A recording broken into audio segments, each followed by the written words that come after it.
When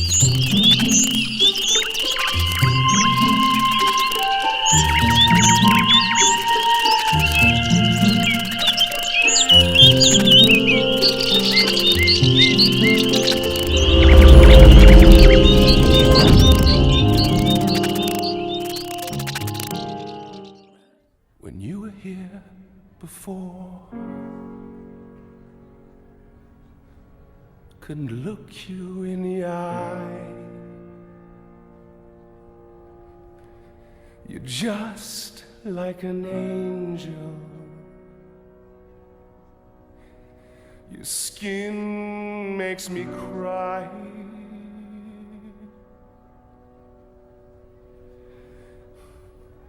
You float like a feather in a beautiful world.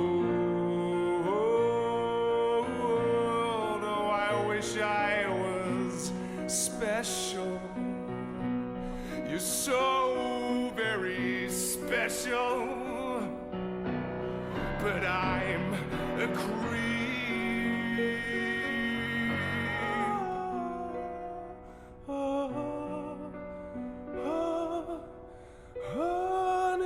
Hey, it's Ricky Burke and Ashish Rajan. Hey. We're back with the latest episode of That Security Podcast. So this time we are very, very happy to be joined by Alissa Knight. So to be quite honest, Alissa, you were not on my radar maybe a few weeks ago. I'll try and repair my ego. It's okay. But you definitely are now. Cool. I guess for the people listening or watching, a few weeks ago I was trolling Twitter or on Twitter as usual. I saw an interesting comment from someone on a post, and it said, "Women don't have interest in InfoSec." That's my point. They're trying to make women interested in InfoSec when they wouldn't be otherwise.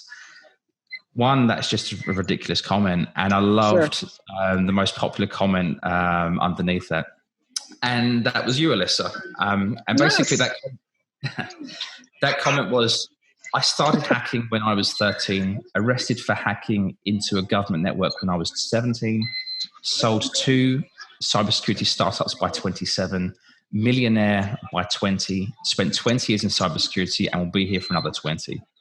Will most likely outlast most boys like you." Love it. I sound like such a man hater in that post, but I'm really not. I'm really not trying to man shame. No, it was. I'm just tired of seeing posts like that denigrating women in cybersecurity, especially when a lot of the posts that go out there are just so false. It's such a false narrative. It's and I'm tired of just not saying anything. I'm not trying to start wars with people on social media, but I think that when men post things like that, in this case, this child, this boy, post things like that. I'm kidding. I don't know how old he is, but I'm assuming it's a little bit. Something needs to be said, and so that was the point. Well, nothing wrong with calling that out. And again, I was that taken by the post. I screenshotted it, put it on LinkedIn, as you know. Thank you. That was amazing. That was amazeballs. We're was 109,000 views at this point. It's unbelievable. So I just checked this morning. So that screenshot there got up to 111,000 views so far. Nice. And we nearly went viral. 1,000. Sorry. We went viral. But that's awesome, and I'm so happy for people to see things like that, because that's so much more of a positive message than the original comment, I guess. Well, it's unfortunately very systemic in the industry, where I'll walk into a conference room and sit across from men who automatically assume I must be with marketing. They don't assume that I'm the hacker. They don't assume that I'm the penetration tester. They automatically say, "Hey, look, when is Alissa going to get here? When is the hacker going to get here?" They automatically go to me being part of sales. I've had people, it's unfortunately I wish it was more sort of Hollywood scripting. This is real life. Unfortunately, this is things in 2019 that women are still up against in IT, is that we're not really seen as the deeply technical, engineer. We're not looking, when people think, oh, that hacker wrote a buffer overflow. Oh, it must have been a man, must have been a he, must have been a him, and they don't automatically think that, oh, it's the woman sitting across from me, that's writing Metasploit modules, or it's the woman sitting across from me hacking the connected cars. She must be here to close the purchase order.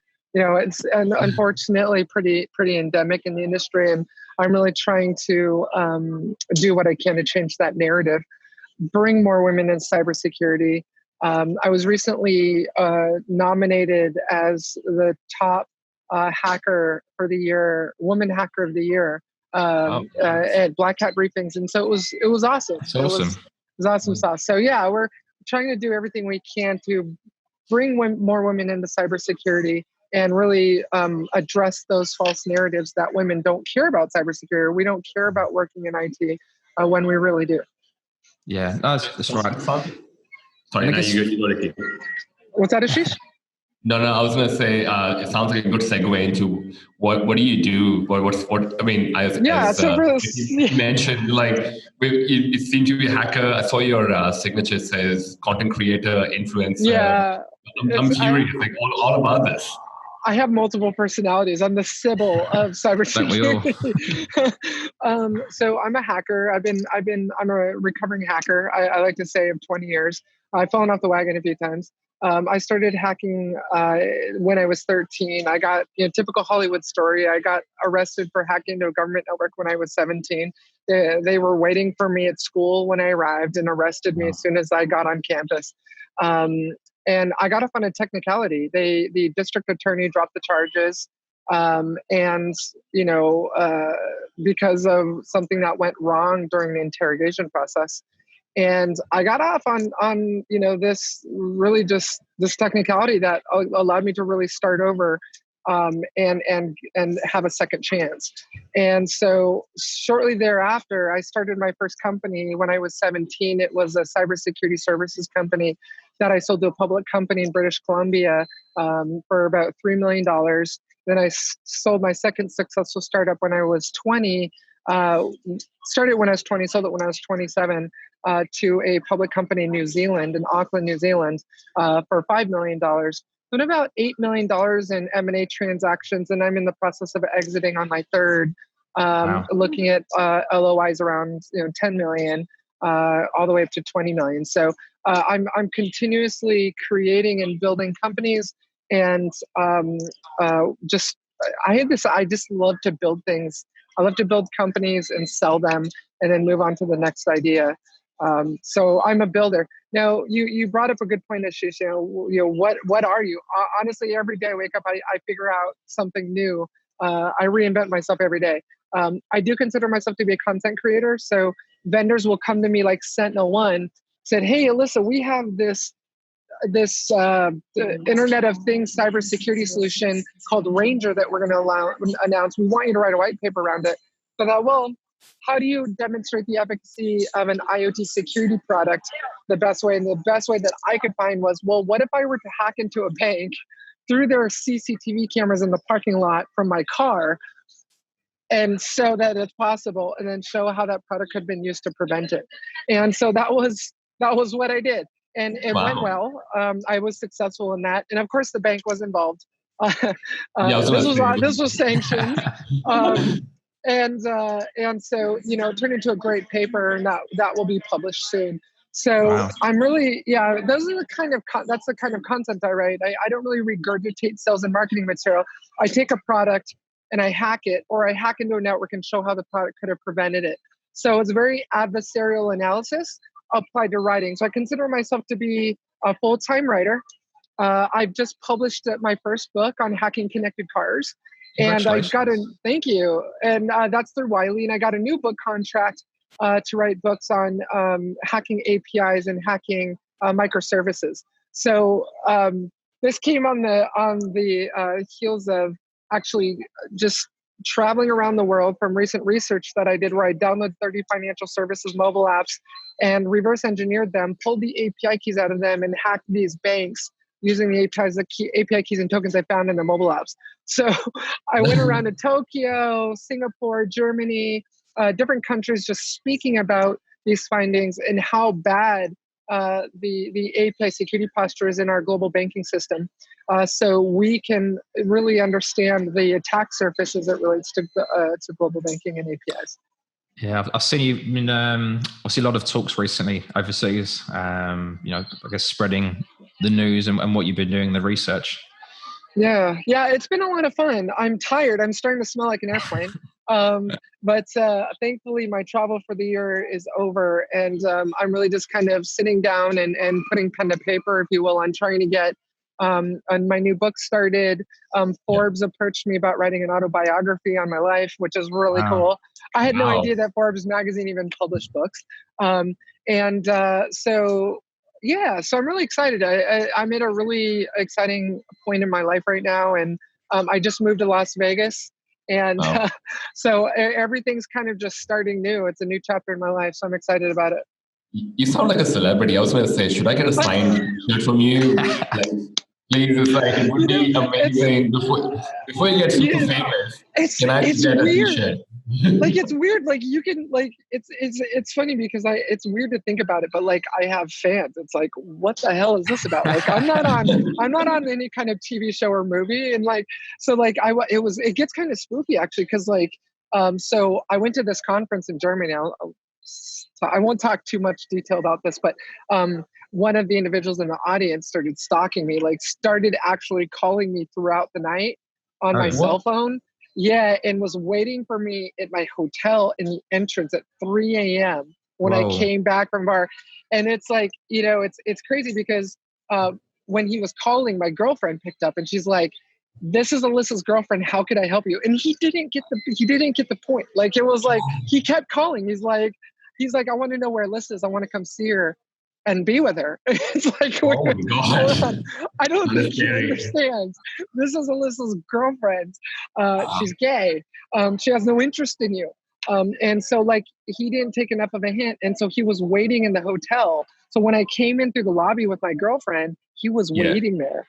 It was the creepiest thing. Like, and that kind of creepy shit happens like all the time. Like, there's people that think that LinkedIn is a dating site.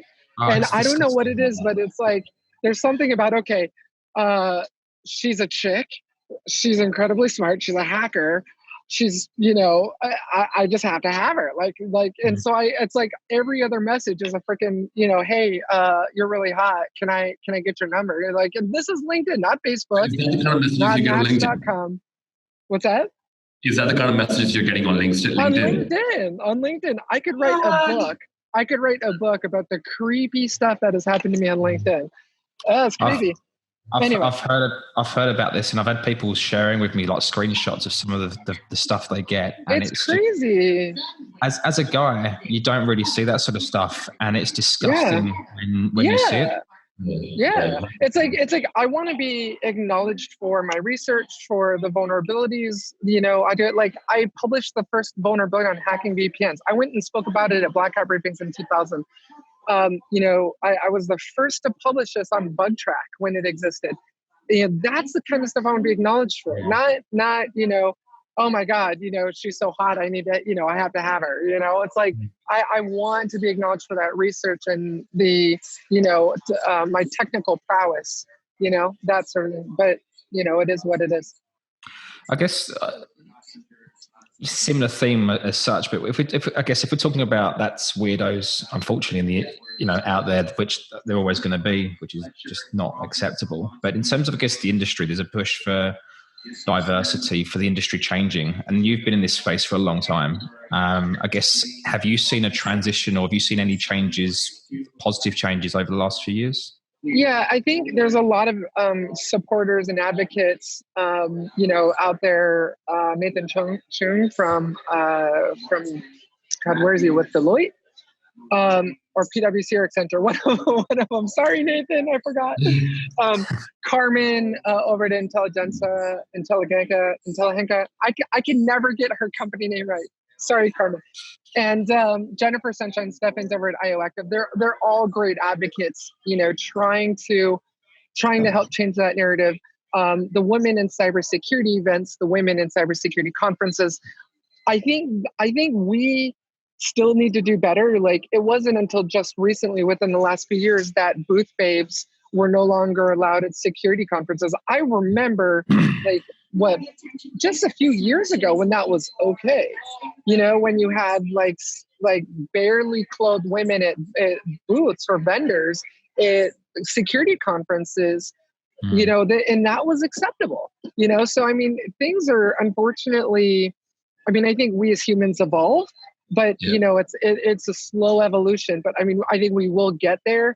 But I think it's sort of that hashtag more, please, like more women cybersecurity, more women kicking ass, more women writing exploits, more women coming in on blue team, on red team, on anything team, purple team, whatever the color, and just come in and just flex your muscles. I think the more we increase in our numbers, the less we will be seen as sort of these sex symbols, or people that that are just less than. Do you think that the culture pop experience that we have around us, where if you watch a TV show, just most of the scenarios is a male hacker.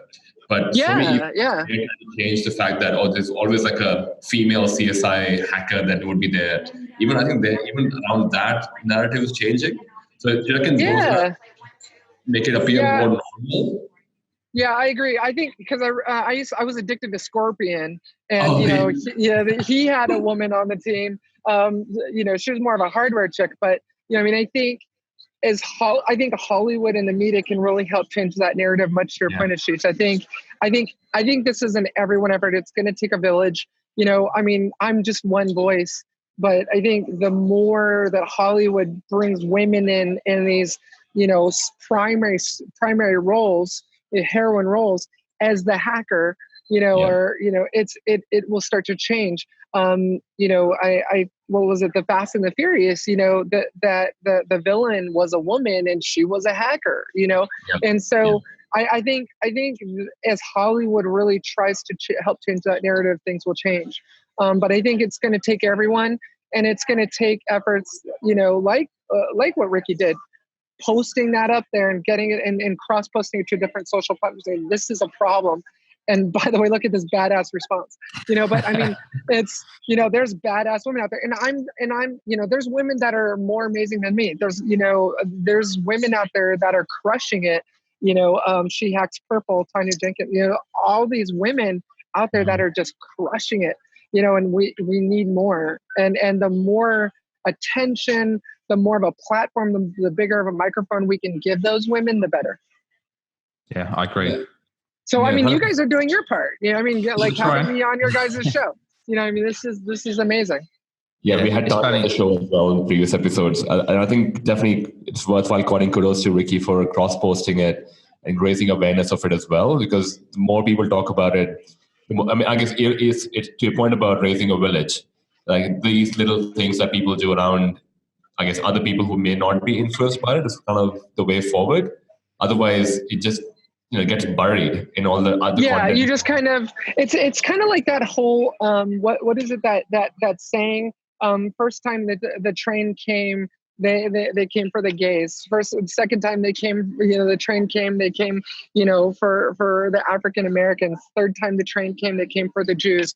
Fourth time, and then the fourth time the train came, they came for me. It's like that quote still gives me like goosebumps, but I mean, it's true. It's like the more we kind of turn a blind eye and sweep it under the rug, it's the more we're saying that this is okay, by not chiming and by not replying. And it's not about getting into a flame war. It's not about, really giving it to the trolls. It's trying to say, no, this is not okay.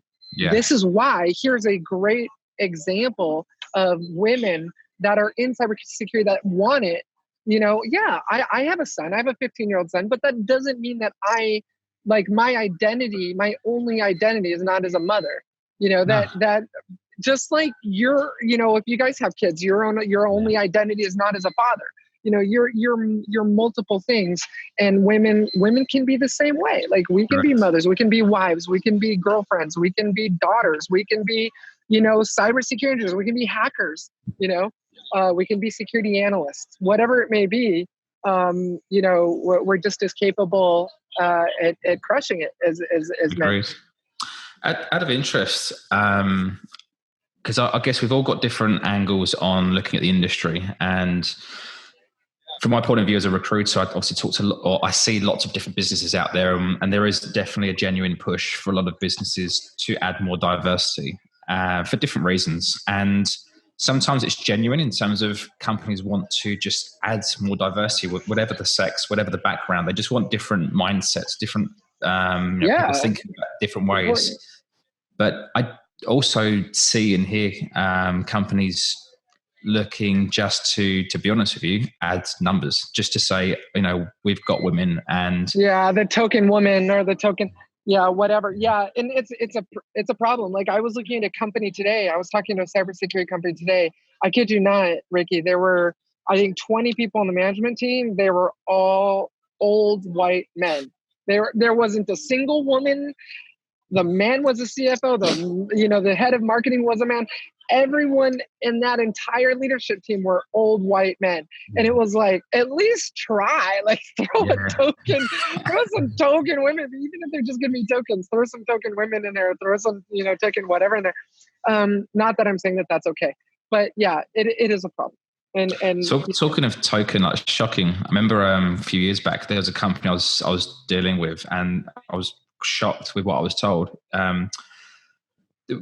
I was recruiting a role that's quite niche, and in general, there weren't many people in that space. And when you then look at females in that space, it's even smaller. And the person in HR basically said, just send anyone just to fill up the numbers, just so we can tick the box. The numbers. We need to interview 3 people, and 1 needs to be a woman. And oh my God! Even if she wasn't qualified for the role, just submit the resume. Oh, wow. Even if they weren't available, just so they could tick the box. And it's just it's not genuine. You can hear companies in terms of how they operate and their processes and what they're trying to do, and what companies like that, it's not going to work, the attitude. Yeah. And, it's not, and to be honest, like, I try and play devil's advocate, and I try and look at this from different perspectives. And for me, it's not just about the numbers. It's not just a numbers game. Like, women, we actually do provide a different perspective on things. Mm-hmm. I've seen a woman and a man in a CTF, in a hack contest, and just take completely different perspectives to the target, to the HVT. Completely different points of ingress, completely different, one was louder than the other, one was more quiet. Just so happened the woman was more quiet and more patient. Not that all men are that way. I'm not saying like, oh my God, she hates men. No, I'm not a man hater. But it's just women approach problems and approach things from a different mindset. We approach things from a different perspective.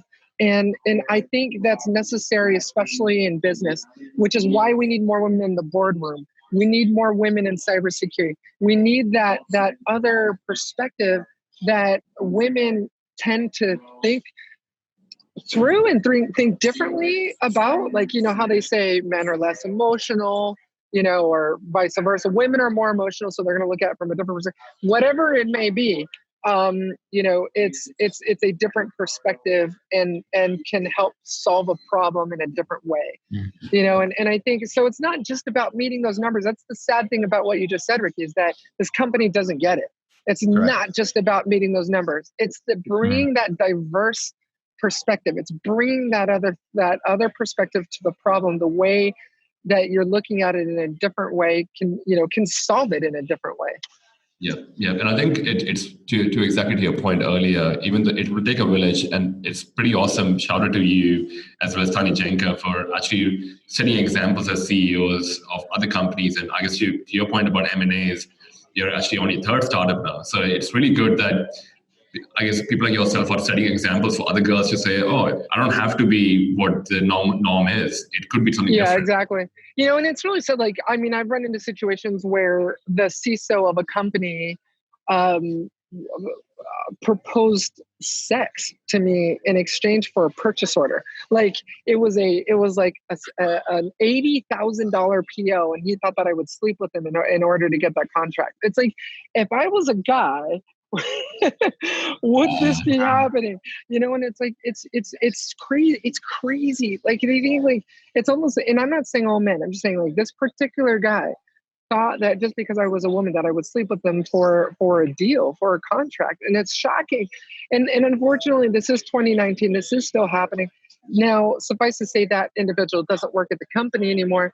But this does happen, and people need to know about that. This is not just being made up. This is a thing. And until we change our mindset, until we can see women as equals in the boardroom, as peers versus the administrative assistant, the secretary, the marketing person, the salesperson, but like actually see them as an equal that can go in there and tear apart a packet, tell you what the 9th byte offset is of the IP header. All that stuff, and rely on a woman just like you can rely on a man to give you that data. I think it's going to get worse before it gets better. Yeah. I think it's pretty amazing as well, because from our perspective, I guess Ricky and I thought about this podcast as an avenue for people to find out what else is out there. Like, everyone needs to be a hacker, and kind of in line with what we were saying earlier, that people like yourself setting examples for other people in terms of having startups, doing different roles, and it's just not being a hacker is the only thing you can do in security as well. So just keeping that in mind, so you spoke about content creation earlier, right, and kind of spoke about your startups as well. Are these startups products or consulting? So I'm just trying to get I guess, for listeners who may be interested in, what else is out there apart from, that's a good, but you seem to be doing a lot of things. How do I get into Forbes? Yeah, that's a good question, Atish. So cybersecurity, definitely there's different disciplines. You can, if you're interested in managing firewalls, if you're interested in hardening servers against attack. Really, I think in cybersecurity, it really falls within breakers and defenders. I think, throw the colors out. Forget about the colors. Breakers and defenders. Even the server administrators, even the network infrastructure and operations, they all, to me, fall under defenders, because they're working to segment the network so it's not flat, harden the servers, so, keep Apache and IIS patched. Do all these things on the defending side to defend the infrastructure and make it more resilient to cyber attacks. The breakers. Yeah, being a hacker is not the only way you can work in cybersecurity. You can do all of this other stuff that falls within cybersecurity. Risk audit and compliance. That's on the defender side. You can get into ISO 27001. You can do auditing. You can do risk assessments. To me, I think the biggest mistake that companies do is they jump into a penetration test without doing a risk assessment. You can't defend what you don't know you have. So what I love about risk assessments is you're going in there, you're cataloging the assets, you're trying to figure out what you have in order to identify the risks that are not acceptable to the business and treat those risks. How can you just walk right into trying to break stuff when you don't even know what that stuff is or where it's at? So I think, you don't know. Yeah, exactly. So, there's an entire ecosystem of job categories, of labor categories within cybersecurity that falls on every side of the gamut. On the content creation side, and I think this is for, I guess, as I was saying, and I guess to your point, you're right, there are quite a few other fields as well. I guess particularly speaking about what you have as a content creation, what kind of person, what does your normal day look like? Well, say someone who's listening, actually, I'm a good writer, I could be a content creator. What would you like? And I would like to come on Forbes as well. So, what would you? It's funny because I was one of those weirdo penetration testers that loved writing the report. The other pen testers are I got domain admin, I got root, I'm done. You guys can write the report. Here's the screenshots. I actually loved writing the report. And so I've always been a very passionate writer. I've always been a passionate speaker, which makes me a great influencer. I speak at conferences, over a dozen conferences every year. As far as becoming a writer and working, writing for Forbes or dark reading, you can, even if you just don't only know what an IP address is, if you can explain very labyrinthine topics like hacking connected cars or, hacking APIs in a way that anyone can understand it, yes, you can come in as a technical writer. There is a lack of cybersecurity technical writers. There's a lack of copywriters who understand cybersecurity in the industry. So, not only just being a technical writer, but being a woman. I mean, these are all great things. So, yes, I mean, there's definitely a space for you if you want to be a writer in cybersecurity. Marketing departments are always looking for, technical writers who can write briefs like slicks, product slicks, who can write white papers, who can write ebooks. So that's what I do. Like, I merge those two worlds. So like if an influencer, a writer, a hacker, content creator were to have a baby, I would be the product of that. If that was somehow possible. Very powerful. That was somehow possible. It'd be a cool baby. Yeah, be interesting. But I mean, the thing is that, it is a very unique skill if you can both play with the technology, understand the technology, and explain it in a way that people can understand it through writing or through audio visual. Like I also film, edit, and produce videos. Like I love video production. I host 2 podcasts.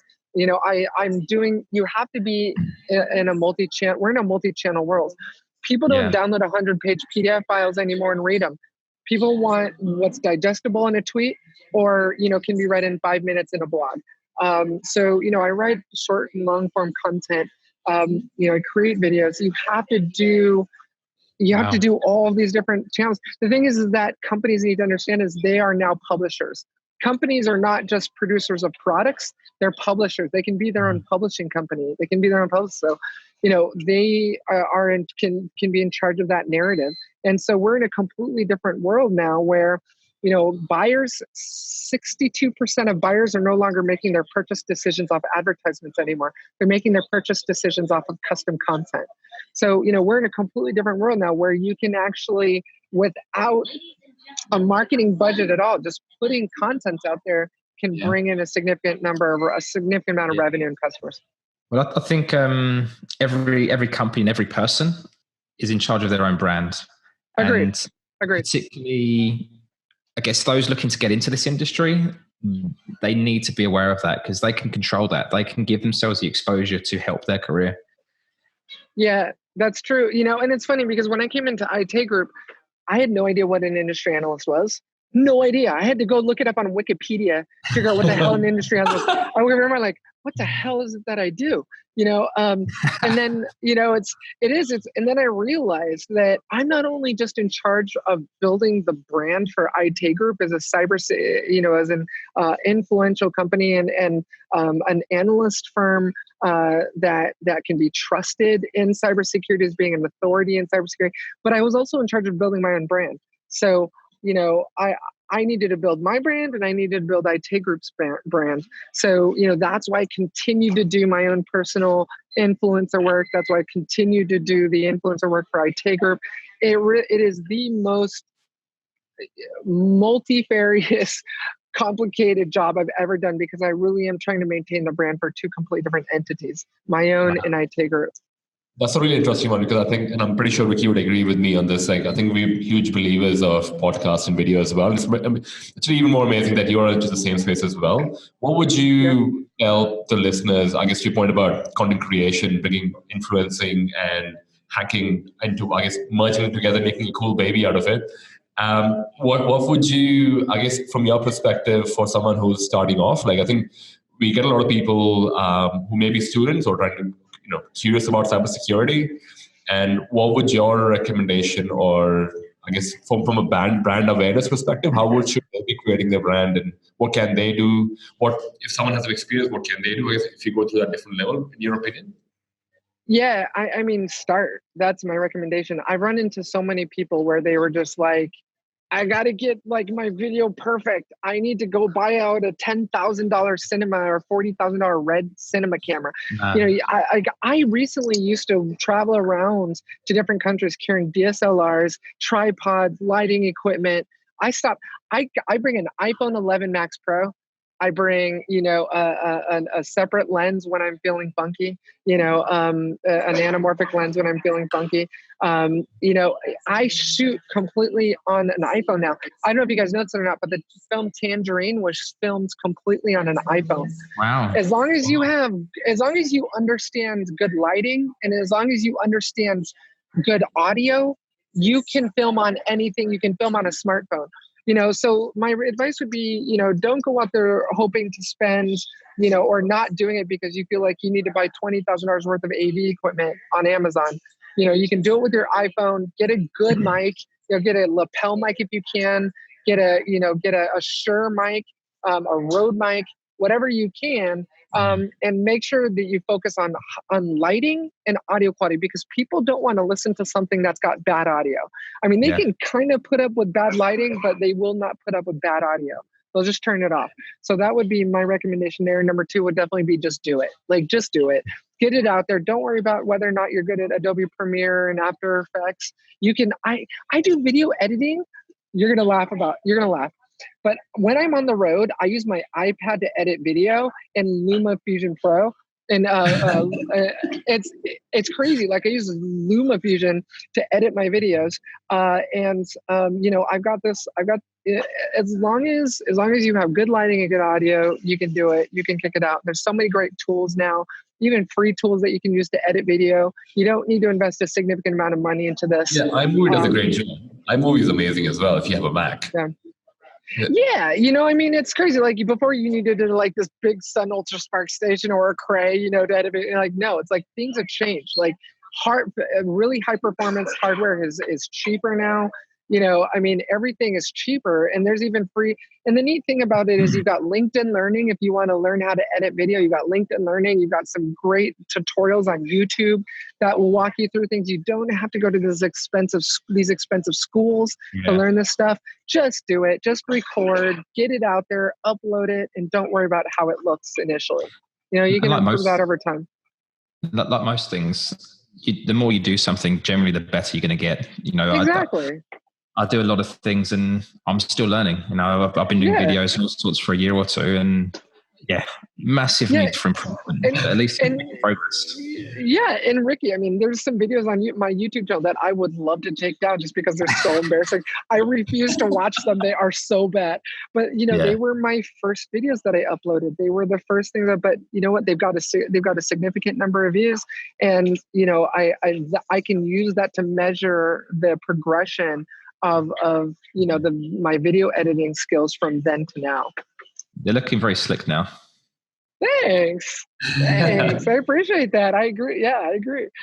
You know, I can always improve. I always hang my ego at the door. You know, every day I'm looking for, you know, something I can improve about, you know, with my videos, with my lighting, with my, you know, whatever it may be.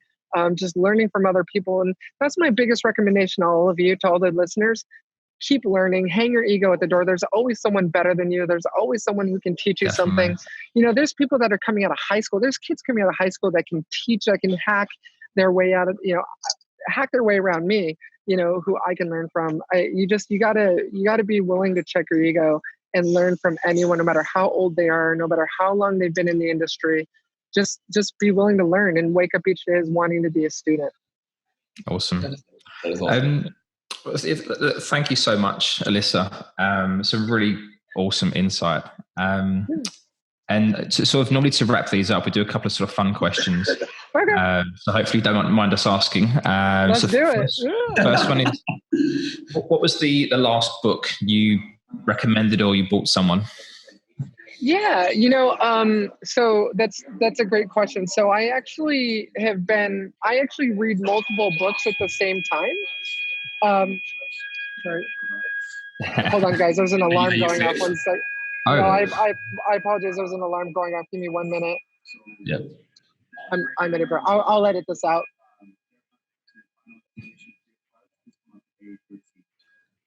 As long as you're safe.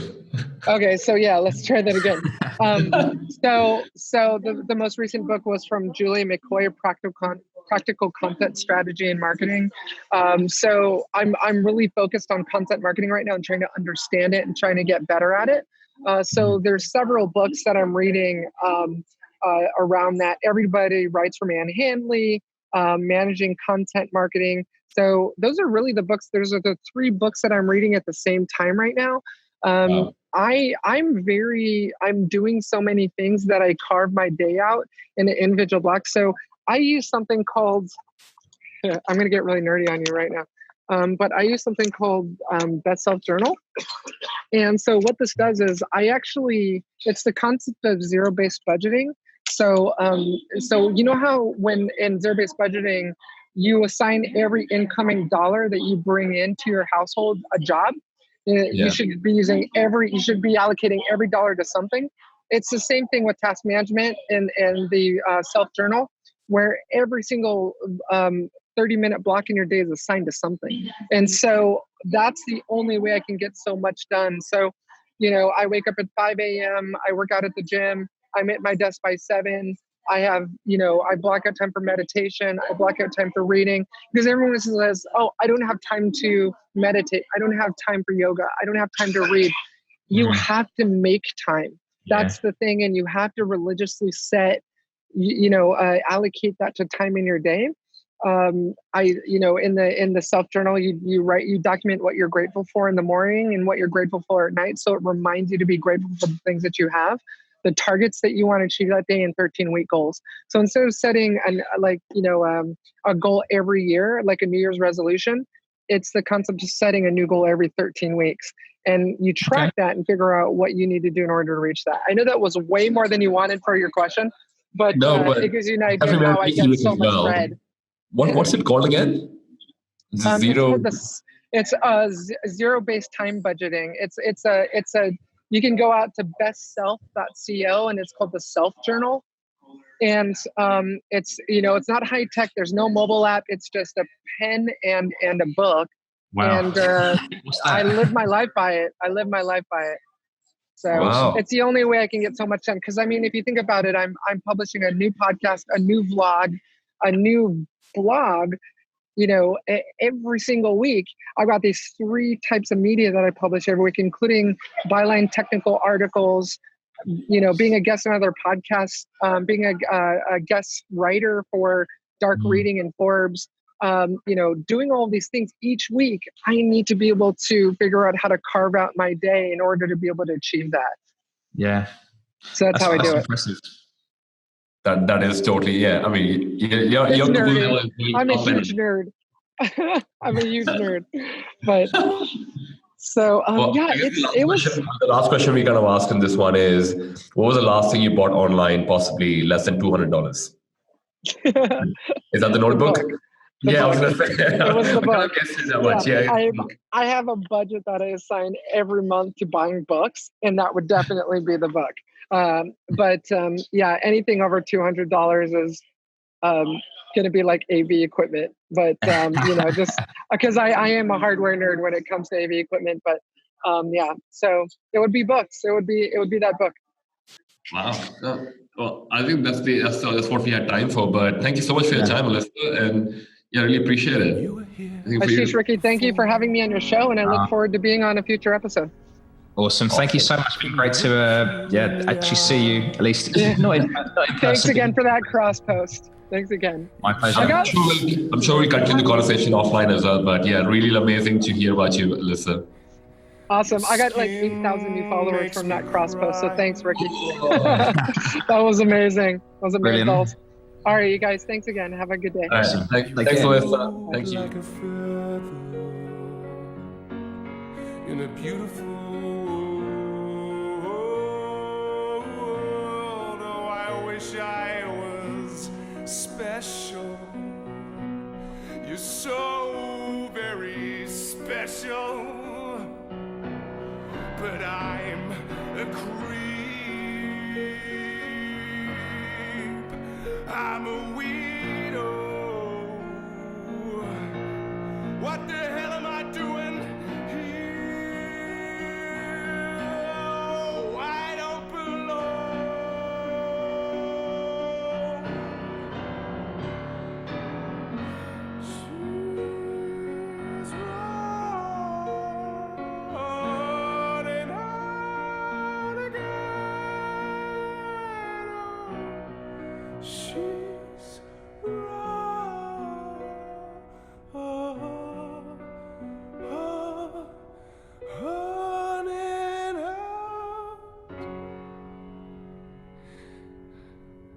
again.